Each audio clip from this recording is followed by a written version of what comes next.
I felt that the sport was, exciting one and something that at the time the whole champs excitement and charisma is something that captivates you and you want to be a part of and to involve in it. And I guess I wasn't a runner, but there are many other areas that you can be involved in. When I decided to go into coaching professionally, to form an organization, I resuscitated the name Racers. With Rio looming next year, I asked Coach Mills about Racers' current training.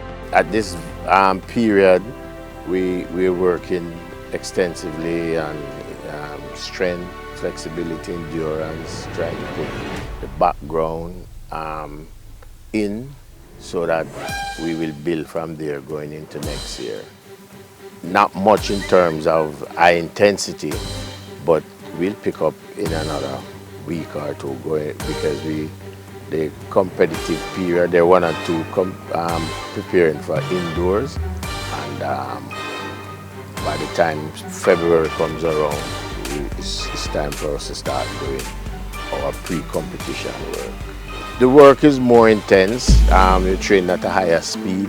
It's more specific, and you work a lot more on the technical areas because you're actually preparing to go into competition. So you want to get all the different facets correct or as accurately as possible so that you can compete at the high level which is demanded. Following the World Championships, the JAAA set up a new fund initiative to support athletes. If they have the right criteria and have the right program, it could be very fruitful in assisting the athletes to be able to train better and overall the country will benefit. You have different levels. You have those athletes who have distinguished themselves in such a high level that they actually start out with sponsorship, with a contract and so on. Those who do not have that kind of credential will find it difficult in the professional world to sustain themselves. Right. And so there is a great need for them to get assistance. Some work and train, which is extremely difficult, and some may get support, but in an informal way, etc. Or in the case of athletes in our club,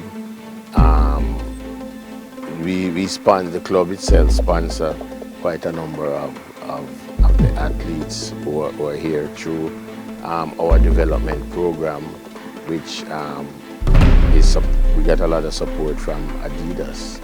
3 high-profile female athletes recently left Racers, so I asked if there was more of a challenge to produce female star athletes. Our female program has not taken off the way the male has, because we started first predominantly with male athletes.